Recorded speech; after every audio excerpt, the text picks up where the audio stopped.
तपस्विनी बिल्ली। तपस्विनी बिल्ली।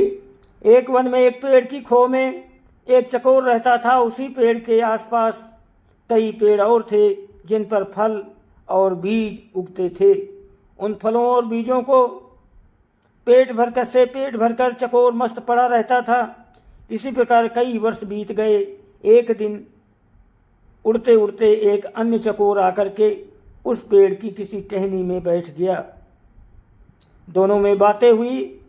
दूसरे चकोर को ये जानकर बड़ा आश्चर्य हुआ कि वो केवल फल और बीजों को खा करके जीवन व्यतीत कर रहा है। तो उसने उसे सलाह दी कि भाई, फल और बीज के अलावा भी बहुत ऐसी चीज़ें हैं जो खाई जाती हैं और बहुत स्वादिष्ट होती हैं।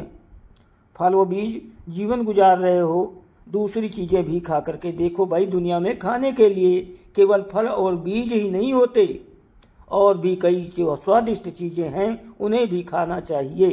खेतों में उगने वाले अनाज तो बेजोड़ होते हैं, कभी अपने खाने का स्वाद बदल कर देखो। दूसरे चकोर के उड़ने के बाद वो चकोर सोच में पड़ गया। उसने फैसला किया कि कल ही वो दूर नजर आने वाले खेतों की ओर जाएगा और अनाज नाम की चीज़ का स्वाद चख कर देखेगा। दूसरे दिन चकोर उड़कर एक खेत के पास उतरा। खेत में धान की फसल उगी हुई थी। चकोर ने कोपले खाई, उसे वे बड़ी स्वादिष्ट लगी। उस दिन के भोजन में उसे इतना आनंद आया कि खाकर तृप्त होकर वहीं आंखें मूंद कर सो गया। इसके बाद भी वो वहीं पड़ा रहा, रोज खाता पीता और सो जाता। 6-7 दिन बाद उसे सुध आई कि घर लौटना चाहिए। इस बीच एक खरगोश घर की तलाश में घूम रहा था।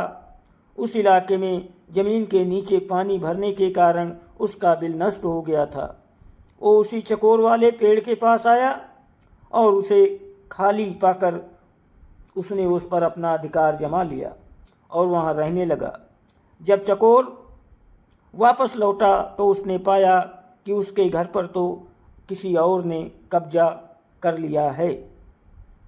चकोर क्रोधित होकर बोला, ए भाई, तू कौन है और मेरे घर में क्या कर रहा है? खरगोश ने दांत दिखाकर कहा, मैं इस घर का मालिक हूँ। मैं 7 दिन से यहाँ रह रहा हूँ। ये घर मेरा है। चकोर गुस्से से फट पड़ा, 7 दिन? अरे भाई, मैं इस खो में कई वर्षों से रह रहा हूँ। किसी भी आसपास के पंछी या चौपाए से पूछ लो। खरगोश चकोर की बात काटता हुआ बोला, सीधी सी बात है, मैं यहाँ आया, ये खो खाली पड़ी थी, बस मैं बस गया। मैं क्यों अब पड़ोसियों से पूछता फिरूं? पूछना तो तुम पूछो जाकर। ये बोलो, वाह, कोई घर खाली मिले तो इसका मतलब ये हुआ कि उसमें कोई नहीं रहता। मैं आखिरी बार कहता हूँ, शराफत से मेरा घर खाली कर दो, वरना। खरगोश ने भी उसे ललकारा, वरना तू क्या कर लेगा? ये घर मेरा है, तुझे जो करना है कर ले। चकोर सहम गया। वो मदद और न्याय की फरियाद लेकर पड़ोसी जानवरों के पास गया। सबने दिखावे की हूँ की, परंतु कोई सहायता करने सामने नहीं आया। एक बूढ़े पड़ोसी ने कहा, ज़्यादा झगड़ा बढ़ाना ठीक नहीं होगा, तुम दोनों आपस में कोई समझौता कर लो। पर समझौते की सूरत नजर नहीं आती। खरगोश किसी भी शर्त पर खो छोड़ने को तैयार नहीं है। अंत में लोमड़ी ने उन्हें सलाह दी, तुम दोनों किसी ज्ञानी ध्यानी को पंच बनाकर अपने झगड़े का फैसला उससे करवा लो। दोनों को ये सुझाव बड़ा पसंद आया। अब दोनों पंच की तलाश में इधर उधर घूमने लगे। इसी प्रकार घूमते घूमते हुए दोनों एक दिन गंगा किनारे आ निकले। वहाँ उन्हें जप तप में मग्न एक बिल्ली नजर आई। बिल्ली के माथे पर तिलक लगा था।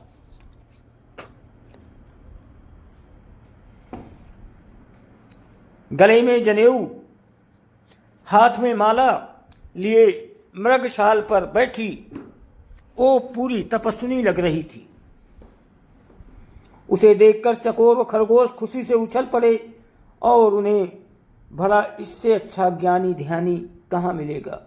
खरगोश ने कहा, चकोर, क्यों न हम इससे अपने झगड़े का फैसला करवाएं। चकोर पर भी बिल्ली का अच्छा प्रभाव पड़ा, पर वो जरा घबराया हुआ था। चकोर बोला, मुझे कोई आपत्ति नहीं है, पर हमें जरा सावधान रहना चाहिए। खरगोश पर तो बिल्ली का जादू चल गया था। उसने कहा, अरे नहीं, देखते रहें, नहीं हो, ये बिल्ली सांसारिक मोह माया त्याग कर तपस्विनी बन गई है। सच्चाई तो ये है कि बिल्ली उन जैसे मूर्ख जीवों को फांसने के लिए भक्ति का नाटक कर रही थी। फिर चकोर और खरगोश पर और प्रभाव डालने के लिए वो जोर जोर से मंत्र पढ़ने लगी। खरगोश और चकोर ने उसके निकट आकर हाथ जोड़कर जयकारा लगाया, बिल्ली माता को प्रणाम। बिल्ली ने मुस्कुराते हुए धीरे से अपनी आंखें खोली और आशीर्वाद दिया, आयुष्मान भव। तुम दोनों के चेहरों पर चिंता की लकीरें हैं, क्या कष्ट है तुम्हें बच्चों।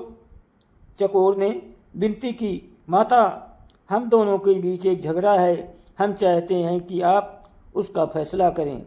बिल्ली ने पलकें झपकाई, हरे राम, तुम्हें झगड़ना नहीं चाहिए, प्रेम और शांति से रहो। उसने उपदेश दिया और बोली, खैर बताओ, तुम्हारा झगड़ा क्या है। चकोर ने मामला बताया। खरगोश ने अपनी बात कहने के लिए मुंह खोला ही था कि बिल्ली ने पंजा उठाकर रोक दिया और बोली, बच्चों, मैं काफ़ी बूढ़ी हूँ, ठीक से सुनाई नहीं देता, आंखें भी कमज़ोर हैं, इसलिए तुम दोनों मेरे निकट आकर मेरे कान में ज़ोर से अपनी अपनी बात कहो, ताकि मैं झगड़े का कारण जान सकूं और तुम दोनों को न्याय दे सकूं। जय सिया राम। वे दोनों भक्तिन बिल्ली के बिल्कुल निकट आ गए ताकि उसके कानों में अपनी अपनी बात कह सकें। बिल्ली को इसी अवसर की तलाश थी।